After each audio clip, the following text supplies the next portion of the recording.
આરોપ લાગ્યો છે સરખેજ આશ્રમના મેનેજર રામભાઈ ગઢવીનો। ઋષિ ભારતી પર મોટો આરોપ। ઋષિ ભારતી બાપુ મર્યાદામાં નહોતા રહેતા તેવું રામભાઈ ગઢવીનું કહેવું છે।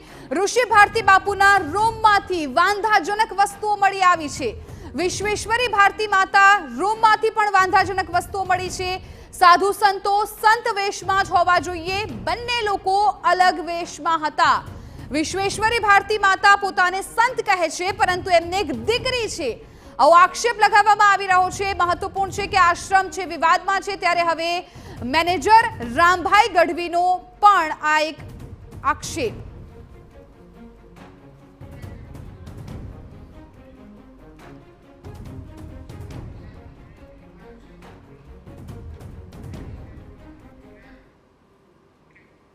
અમારા સંવાદદાતા નરેન્દ્ર રાઠોડ અમને વધુ વિગતો આપવા માટે જોડાઈ ગયા છે। નરેન્દ્ર, અત્યાર સુધી આ વિવાદ ચાલ્યો, પરંતુ હવે વિવાદમાં નવા વળાંકો આવી રહ્યા છે। ખાસ અત્યારે જે પ્રકારે આશ્રમના મેનેજર છે રામભાઈ ગઢવી, એ રામભાઈ ગઢવીના આક્ષેપો ખૂબ સમજવા જેવા છે, કેમ કે એમણે એવું કહી રહ્યા છે કે ઋષિ ભારતી બાપુ મર્યાદામાં નહોતા રહેતા। એટલે આ બાબતને લઈને કઈ વિગતો અત્યારે સામે આવી રહી છે? જી, સમગ્ર વિવાદ ચાલી રહ્યો છે એમાં સૌપ્રથમ તો હરિહરાનંદ બાપુ છે એમના દ્વારા સ્પષ્ટતા કરી દેવામાં આવી છે કે આ એક પ્રોપર્ટીનો વિવાદ નથી, પરંતુ વહીવટનો વિવાદ છે। અને ઋષિ ભારતી બાપુ છે એ યોગ્ય રીતના આશ્રમનું સંચાલન કરી રહ્યા ન હતા, યોગ્ય રીતના એમના દ્વારા વહીવટ કરવામાં આવતો ન હતો, અને ટ્રસ્ટ સાથે સંકળાયેલ તમામ જે ટ્રસ્ટીઓ છે એમની સાથે પણ એમનો વ્યવહાર યોગ્ય ન હતો, અને એના જ કારણે ઘણી ફરિયાદો મળી હતી, અને ફરિયાદો બાદ તેઓ એમના સમર્થકો સાથે અહીંયા પહોંચ્યા હતા, અને એમના દ્વારા એ બાબતની પણ સ્પષ્ટતા કરી દેવામાં આવી છે કે આ મામલામાં જો આગામી સમયમાં કાનૂની લડત ચાલશે તો એમાં કોર્ટ જે કોઈ પણ નિવેદન આપશે અથવા તો કોર્ટ જે કોઈ પણ નિર્ણય લેશે એમનો તેઓ સ્વીકાર કરશે। પરંતુ આની વચમાં, કારણ કે આજે ચાહે વિશ્વેશ્વરા જે સાધ્વી છે એમને, અને આ સિવાય જે ઋષિ ભારતી છે એમને બંનેને પોતાના સંત તરીકે નિષ્કલંક કરવામાં આવે છે, એટલે કે એમને દૂર કરવામાં આવે છે। ત્યારે અહીંયાથી જે મેનેજર છે રામભાઈ, એમના દ્વારા પણ ખૂબ ગંભીર આક્ષેપો કરવામાં આવ્યા છે, અને એ ગંભીર આક્ષેપો છે એ બંને પર એ પ્રકારના છે કે સંત સમાજને અથવા તો જે પોતાને સંત ગણાવે છે એમને શોભે નહીં એ પ્રકારની વર્તણૂક અને એ પ્રકારના વસ્ત્રો એમના દ્વારા પહેરવામાં આવતા હતા। એમનો રૂમ પણ અહીંયા દર્શાવવામાં આવ્યો છે મીડિયા સમક્ષ। ત્યારે રામભાઈ ગઢવી આપણી સાથે છે કે જેઓ અત્યારે હાલ ભારતી ઋષિ આશ્રમ જે છે એના મેનેજર છે, એમની સાથે વાતચીત કરીએ કે તેઓ શું કહી રહ્યા છે। રામભાઈ, શા માટે તમે એવું કહી રહ્યા છો કે ઋષિ ભારતી બાપુ છે એ સંતને શોભે નહીં એ પ્રકારનું વર્તન અથવા તો એ રીતના આખી એમની રહેણી કહેણી હતી? સાધુ સમાજમાં કોઈ વ્યક્તિને કોઈ બીજા કપડાં પહેરવાનો અધિકાર હોતો નથી, એને સાધુના જ કપડાં પહેરવાનો અધિકાર હોય છે। પછી એને કોઈ લેડીઝ હારે હોય અને બાજુમાં રૂમ રાખો, આ વાત સાધુને શોભતી નથી। હું પણ શ્રીપંત દશનામદત્ત જૂના અખાડા પાલિતાણાનો વહીવટ કરતા છું, અને સંસારી છવી। સાધુ ટાઈમમાં તો એના કપડાં હોય ને એ સિલાઈ નથી કરતા। અમુક સાધુઓ જે ઓરિજિનલ સાધુ તરીકે રહેતા હોય તો સિલાઈવાળા કપડાં નથી પહેરતા। ઘણું બધું હોય છે એમાં સાધુતાઈનો નિયમ। સાધુ બનવું હેલું નથી, બહુ અઘરું છે। આમ નામ સાધુ બની જાય અને પછી આ રીતે સંસારમાં રહે, આ બે વાત વ્યાજબી નથી, સારી નથી વાત। ઓકે, તમારા દ્વારા જે વિશ્વેશ્વરી ભારતી છે એમની સામે પણ આક્ષેપ કરવામાં આવ્યા છે, એમના રૂમના દ્રશ્યો પણ આપે દર્શાવ્યા છે કે કેવી રીતના એમનો રૂમ હતો। આ સિવાય એમની એક દીકરી હોવાનો પણ આપ દાવો કરી રહ્યા છો? હા, એમનો રૂમ હું એમને કોઈ રૂબરૂ મળ્યો નથી, પણ એમનો રૂમ જે છે એના ફોટામાં એના જે કપડાં પહેરેલા જે છે એ કપડાં એ રૂમમાં ટીંગાતા હતા, મેં જોયા। કબાટ ખોલતા મને અંદરથી જીન્સના પેન્ટ, બધા ટી શર્ટ, આ બધું જોવા મળેલું છે। એટલે મેં એ મીડિયાને બધું બતાવેલું છે કે આ તમે જરાક જુઓ। આ હકીકત સાધુને જીન્સના પેન્ટ ને ટી શર્ટ ન પહેરવાના હોય તો પછી સંસારમાં ક્યાં કોઈ રહેવાની ના પાડે? સંસારમાં રહીને જે થતું એ કરો ને, તમે તાર આનંદ કરો। સાધુને તો ખાલી સેવા જ કરવાની હોય અને ભક્તિ કરવાની હોય, અને મંદિરોનું જે કાંઈ હોય ધ્યાન રાખવાનું હોય, પબ્લિક જે કાંઈ આવે એનું એને ધ્યાન રાખવાનું। સારા માર્ગે પબ્લિકને સનાતન ધર્મને સારા માર્ગે લઈ જવાની મહેનત કરવાની છે। તો દીકરી પણ છે એમને એવું કહી રહ્યા છો આપ? કારણ કે એક ફોટો પણ તમે દર્શાવ્યો છે। એમને એમના રૂમમાંથી દીકરીના ફોટા નીકળ્યા છે, દીકરીના રમકડા નીકળ્યા છે, દીકરીના કપડાં પણ નીકળેલા છે, અને એનું એક બર્થ ડેટ સર્ટી નીકળેલું છે। મારી પાસે એ ફાઇલ છે, એની અંદર દીકરીનું નામ એકતા બતાવે છે, એના માતાનું નામ વિલાસબેન બતાવે છે. તમારે દીકરી હોય, તમે દીકરીને ભણવા નિશાળે સ્કૂલમાં મૂકો છો અને બધું જ છે, ઘરે રમકડા. આ તો આશ્રમ છે, આશ્રમમાં ઘર જેવું વાતાવરણ ન ઊભું કરાય. ઘરની અંદર ડબલ બેડનો બેડરૂમ હોય એ રીતે તમારે આમાં બેડ હોય એ રીતે બેડરૂમ જેવું તમારું રૂમનું વાતાવરણ છે. રૂમની અંદર બેડ છે એ ડબલ બેડનો છે, સિંગલની સેટી હોવી જોઈએ. સાધુઓને તો પાઇટ હોવી જોઈએ, કારણ કે હું ઘણા ટાઈમથી સાધુઓ સાથે સંકળાયેલો છું. એટલે આવું આશ્રમની અંદર આવું કામ ન હોવું જોઈએ. કબાટ છે અંદર એ કરિયાવરમાં આવેલો હોય એ ટાઈપનો કબાટ છે. બેડ છે તો બેડ એ ડબલ બેડનો છે. આવું બધું ખોટું છે, આ ન હોવું જોઈએ. ધર્મોની અંદર આ કામ ન કરાય. ઓકે, એક વહીવટને લઈને આક્ષેપો કરવામાં આવે છે, જેમાં તમે કહી રહ્યા છો કે જ્યાં વૃદ્ધાશ્રમ ચાલતું હતું ત્યાં અત્યારે પીજી ચાલે છે. આ સિવાય જે જગ્યા પર ગૌશાળા હતી ત્યાં અન્ય કોઈને એ જગ્યા ભાડે આપી દેવામાં આવી છે. તો એ ખરા અર્થમાં કેવી રીતના વહીવટ ચાલતો હતો? અહીંયા વૃદ્ધાશ્રમમાં બાપુએ મને એવું કીધું હતું કે 60-70 જણા રામાએ રહેતા.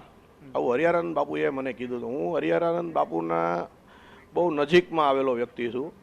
બાપુની નાનામાં નાની વાત હોય તે મને કરે છે અને બાપુને કોઈ બિલકુલ પણ નરેન્દ્ર, અત્યારે ખુદ ઋષિ ભારતી બાપુ અમારી સાથે જોડાઈ ગયા છે, એટલે આપને અટકાવવા માંગીશ. ઋષિ ભારતી બાપુ ફોન લાઈન પર જોડાઈ ગયા છે. ઋષિ ભારતી બાપુ, ખાસ તો અત્યારે જે આપના પર આક્ષેપો લાગી રહ્યા છે એને લઈને આપ શું કહેશો? આક્ષેપ શું છે મારા ઉપર? જી, મારા ઉપર શું આક્ષેપ છે? તમારા પર જે તમારા આશ્રમના મેનેજર છે રામભાઈ ગઢવી, એમણે એવો આક્ષેપ કર્યો છે કે ઋષિ ભારતી બાપુ મર્યાદામાં નહોતા રહેતા. આ પહેલો આક્ષેપ છે. ત્યારબાદ એવું પણ કહ્યું કે બાપુના રૂમમાંથી વાંધાજનક વસ્તુઓ પણ મળી આવી છે. એટલે આના પર તમે શું કહેવા માંગો છો? એમને એ મીડિયામાં સાબિત કરો ને, વાંધાજનક વસ્તુ મીડિયા મૂકો. હા, એ સાબિત કરી રહ્યા છે. એમણે વિડીયો પણ આપ્યો છે, ને અત્યારે એ દ્રશ્યો છે ટીવી9 ની સ્ક્રીન પર ચાલી પણ રહ્યા છે કે જે રૂમ છે એમાં અમુક એવા કપડાઓ મળી આવ્યા છે. એટલે આ એમના આક્ષેપો છે કે એક સાધુ જે રીતે જીવન જીવતા હોય એ રીતે બાપુ જીવન નથી જીવતા. જુઓ, મારી સાથે ડ્રાઈવર છે મારા ગોપાલ, એમના દીકરી, પછી અમારે બીજા એક દીકરી. હું તો કેટલા બાળકોને સાચવું છું, કેટલા વિદ્યાર્થીઓને ફ્રીમાં એજ્યુકેશન અપાવતો. સાયન્સ ફેકલ્ટીના કોઈ ગરીબ પરિવારના હોય તો એ બધાના કપડા તો આવે જ આવે તો પડ્યા જ હોય, એમાં ક્યાં પ્રશ્ન જ છે. એટલે ઈ કૌભાંડ એમનું બહાર આવવાનું છે, એટલે આ બધા આક્ષેપ પ્રતિ આક્ષેપ થઈ રહ્યા છે. વાસ્તવિકતા તમે જો, થોડી રાહ જો, એને ઓરિજિનલ ચહેરો એમનો બહાર આવશે. એટલે આ જે મેનેજરને માધ્યમ બનાવીને જે ઉછળાવી રહ્યા છે એ તદ્દન પાયા વિહોણી વાત છે. અને માતાજી અને હું આખી દુનિયામાં બધાને ખબર જ છે, કોઈ એમાં ભેદ છે નહીં અમારે. અને એવી વાત છે એ હાવ તદ્દન ખોટી વાત કરી રહ્યા છે. બધાને ખ્યાલ છે માતાજીની દીક્ષા કોને આપી છે, બરાબર? ઓકે, એટલે ઈ વાતો ઋષિ ભારતી બાપુ, ઋષિ ભારતી બાપુ, હું અત્યારે હાલ આપનો સરખેજનો જે આશ્રમ છે ત્યાં અત્યારે હાલ હાજર છું. જી,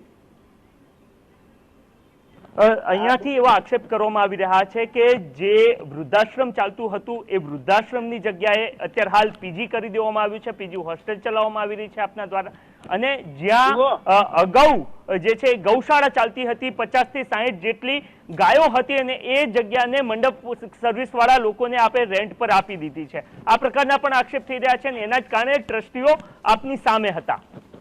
જુઓ, બાપુ હતા ત્યારે અને મુકેશ પટેલને તમે પૂછજો કે ભારતીભાઈ વાત કરી હતી અને ત્યાં ગૌશાળા લગભગ બનાવી છે, ત્યાં સુવિધા પણ સારી ઊભી કરી છે. મેન્ટેનન્સ 3 જગ્યાનું તો એક જગ્યાએ કર્યું. એ તો બાપુના આદેશથી જ થયું હતું. એમાં ઋષિ ભારતી ક્યાં નિમિત્ત બહેનો અને ગાયો ઉલટાને અહીંયા હેરાન થતી હતી, એના બદલે ત્યાં વધારે સચવાઈ રહી છે. અને બીજું કે વૃદ્ધાશ્રમમાં અત્યારે પણ વૃદ્ધો રહી રહ્યા છે અને સમય આવે તો જે લોકોના મૃત્યુ થાય, બીજા કોઈ ન આવે તો ખાલી રૂમ રહે, તો બાળકો સાયન્સ ફેકલ્ટીના કોઈ ગરીબ પરિવારના આવે તો એને મારે ક્યાં મૂકવા જવા? તો એજ્યુકેશનનું કામ થઈ રહ્યું હતું, એમાં ક્યાં ખરાબ કામ થયું છે? એ આક્ષેપ તો એક એજ્યુકેશન બાબતનો છે. અને જે જગ્યા ખાલી પડી છે તો એનો સદુપયોગ કરી અને એની તમે એ મંડપવાળાને પૂછજો, એની પહોંચ લેવામાં આવતી અને એ જે આવક છે આશ્રમના નિભાવ ખર્ચ પેટે વપરાતો હતો, એમાંથી 1 રૂપિયો મેં ખાધો હોય તો એનો તમે એવિડન્સ આપો ને. એટલે એવી ખોટી વાતો કરીને ખોટું મારું નામ બદનામ, મારી પ્રતિષ્ઠા કરવા એ ભલે કરે, ઈશ્વર તો જુએ છે. અવંતિકેશ્વર મહાદેવ જોઈ રહ્યા છે કે ઋષિ ભારતી અહીંયા તમારી ગેરહાજરીમાં શું ભોગ આપ્યો. તમે તો કોઈ ટ્રસ્ટીઓ 1 રૂપિયાનું અનુદાન કર્યું નથી, બરાબર. અને જેટલા ટાવરના ભાડા, એફડી નું વ્યાજ અને જે બીજી આવકો હતી નર્મદાની, આશ્રમની, બધી તમે ખાવ છો. આ 23-24 જે બેંક સ્ટેટમેન્ટ તમે જો 5 લાખ ઉપાડ્યા છે, 5 લાખ ક્યાં વપરાણા એનો હિસાબ તમે માગો એની પાસે.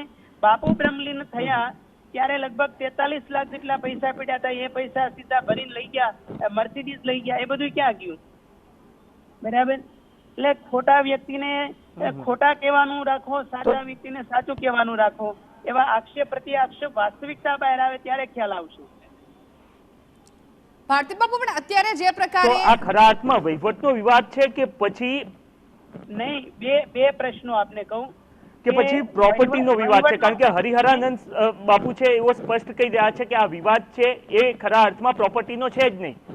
નહીં, એ પ્રોપર્ટીનો ન હોય તો પછી એ કાલે બધે બાઉન્સરને લઈને શું કામ આવ્યા? એને એટલી બધી આ જમીનનો ટુકડો ત્યાં છે, મકાનના ભીતરાઓ બધે ત્યાં જ ઉભા છે, બરાબર. અને વહીવટ તો વ્યવસ્થિત જ ચાલતો હતો, ક્યાં પ્રશ્ન છે?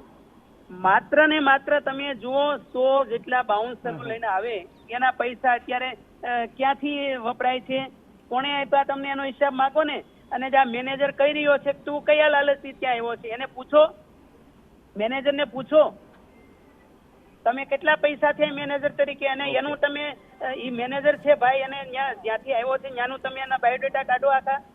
ઈ વ્યક્તિ કોણ છે એનો તો પરિચય અમને નથી, બરાબર. અને આવી રીતે આવું અને આવી રીતે આક્ષેપ કરવા એ વાત તદ્દન પાયા વિહોણી છે. અને બાપુ જ્યારથી મને સેવામાં રાખ્યો ત્યારથી હું નિષ્કામ ભાવે સેવા કરી રહ્યો છું અને અત્યારે પણ સેવા કરી રહ્યો છું. પ્રોપર્ટી માટે તો હું સાધુ થયો નથી, સંપત્તિ માટે સાધુ થયો નથી. અને વહીવટનો જે પ્રશ્ન છે એ ગોટાળા એ લોકોએ કર્યા છે. મારી પાસે બધી પહોંચો છે, એનું આઈટી રિટર્ન, ઓડિટ રિપોર્ટ બધું જ રેગ્યુલર થયેલું છે. અને મારી સાથે માત્ર ને માત્ર કાસ્ટિઝમના મુદ્દા દ્વારા મને સાઇડ કરવાનો પ્લાન થઈ રહ્યો છે. જુનાગઢનો પ્રશ્ન ક્યારે ઇસ્યુ નથી બનતો? ત્યાં મહાદેવ ભારતીને અહીંયા તમે બેસાડો છો મહંત તરીકે, વહીવટ સોંપો, કઈ વાંધો નથી આવતો, કારણ કે એના પરિવારનો, સમાજનો સાધુ છે. મારી સાથે રીતસરનો ભેદભાવ રાખવામાં આવે છે. આ તો આખી દુનિયા જોઈ રહી છે. આજે તમે જુનાગઢનો વહીવટ પહેલાથી સંભાળો છો, અહીંયા વહીવટ લેવા એવા નર્મદાનો લ્યો છો અને બીજા જે આશ્રમોની વાત કરો છો, તો તમારો એવો કયો હક છે? એટલે આ ખોટી વાતો કરી રહ્યા છે. કોર્ટનો ચુકાદો હજી આવ્યો નથી અને કોર્ટના વિરોધમાં જઈને આ કામ કરી રહ્યા છે પ્રભુ. એટલે હું તો કહું હરિયાનંદ ભારતીજીને સદબુદ્ધિ આપે, અને જ્યાં જ્યાં સારા કાર્યો કરવાના હોય ને ત્યાં સંત ક્યારે કોઈને પૂછવા ન જાય. એમાં તો સંત હંમેશા સ્વતંત્ર જ હોય. સારા કાર્યો કરવામાં જો તમે અટકાવતા હોય તો એને ટ્રસ્ટીઓ કેવા કઈ રીતે? કે ઋષિ ભારતી બાપુ આક્ષેપ કરી રહ્યા છે, અથવા તો એમની સામે જે તમારા આક્ષેપ છે એને તેઓ નકારી રહ્યા છે. તેઓ કહી રહ્યા છે કે કોર્ટનો જે ચુકાદો આવશે ત્યારે જોયું જશે, અને એમના દ્વારા વહીવટ છે એ યોગ્ય રીતના કરવામાં આવ્યો હતો. અને ફરી એકવાર અગાઉ જે આક્ષેપ કર્યા હતા કે જાતિવાદ અથવા તો તે અન્ય જ્ઞાતિમાંથી આવતા હોવાને કારણે એમની સાથે ભેદભાવ થઈ ગયો છે. ના ના, એવું કાંઈ હોતું નથી. એ તો બાપુએ જ તમને કહી દીધું છે કે ભાઈ મારી પાસે હરેક જ્ઞાતિના શિષ્ય છે. એ તો તમને મીડિયા સમક્ષ બાપુએ કીધું છે કે મારી પાસે હરેક જ્ઞાતિના શિષ્ય છે. આનો જે વિષય જે છે એ મીડિયાને મેં લાઈવ રૂમની અંદર બધું બતાવેલું છે. અને એ એમ કે પાયા વિહોણી વાત છે, તો મારા તો કઈ દુશ્મન છે નહીં, મનેથી કોઈથી કઈ મળ્યા નથી. હરિહરાનંદ બાપુ છે એ મારા ગુરુ છે, એ જેમ એના ગુરુ છે એમ મારા પણ ગુરુ છે. તો આમાં પાયા વિહોણી વાત ક્યાં આવી? તમારે દૂધનું દૂધ ને પાણીનું પાણી, નજર સામે બધું છે. ગૌશાળા અહીંયા જે હતી ભારતી બાપુ હતા ત્યારે, અત્યારે નથી. અને આ એવું કહે છે કે અહીંયાથી અગાઉ જે લંબે વાળો જે આશ્રમ છે ત્યાં લઈ જવામાં આવી છે, કારણ કે બધી ગૌશાળા, બધી ગાયો છે એક જગ્યાએ રહે અને સારી રીતના સંચાલન થઈ શકે. જુઓ, અહીંયા હું આ મારી બીજી પેઢી છે આ આશ્રમને લઈને. મારા પપ્પા અવંતિકા ભારતી બાપુ વખતે અહીંયા આવતા, વિશંબર ભારતી બાપુ વખતે આવતા, અને એની આખી પરંપરાની મારા અખાડાની અંદર એનો ફોટો પણ છે. અવંતિકા ભારતી બાપુનો મારી પાસે ફોટો છે. એ બાપુને નહીં ખબર હોય પાલીતાણામાં અખાડો ક્યાં છે એ. અને હું અખાડામાંથી આવું છું, શ્રીપંત દશનામદત્ત જૂના અખાડામાં. આ આશ્રમને અમારે બહુ જૂની પેઢીઓના સંબંધો છે. એવું નથી કે હું સીધો બજારમાંથી પૈસા હાટું ત્યાં આવી ગયો હોઉં. એક ને એક માત્ર ધર્મ ને ન્યાયની વાત હોય અને ન્યાય માટે બાપુને આરે જે ખોટું થતું હતું એના માટે જ અહીં આવ્યો છું. અને મેં મેનેજર પણ હું અહીંયા રાખ્યું છે ને, તો એની અંદર હું ખાલી માનદ સેવા જ કરવાનો છું, નથી હું અહીંનો પગાર લેવાનો. અને મારા નામની 1 પણ રૂપિયાની તમને કોઈ દી ક્યાંય સમાચાર મળે કે રામભાઈ ગઢવી નામનો 1 પણ રૂપિયાની ઉચાપત કે કોઈ જાતનો અહીંથી 1 રૂપિયો લીધો છે, ત્યારે તમારે જે કાંઈ વિધિ થતી હોય કાયદેસરની એ મારી ઉપર કરજો. ઓકે, તો દાવા પ્રતિદાવો થઈ રહ્યા છે, જ્યાં જરૂરથી ઋષિ ભારતી તેમની સામેના આક્ષેપોને ખોટા પુરવાર કરી રહ્યા છે. તો હરિહરાનંદ બાપુ અને એમની સાથે જોડાયેલ તમામ જે સમર્થકો છે તેઓ પોતાના દાવાઓમાં દમ હોવાનો દાવો કરતા જોવા મળી રહ્યા છે. બિલકુલ નરેન્દ્ર, આભાર સમગ્ર માહિતી બદલ. તો અત્યારે જે પ્રકારે આપણે આ તમામ વાતચીત સાંભળી છે, હવે આક્ષેપ પ્રત્યાક્ષેપ થઈ રહ્યા છે. એક તરફ મેનેજર છે એ ઋષિ ભારતી બાપુ મર્યાદામાં ન રહેતા હોય એવું એમનું કહેવું છે ને, તમામ આક્ષેપોને ભારતી બાપુએ પણ ફગાવ્યા છે.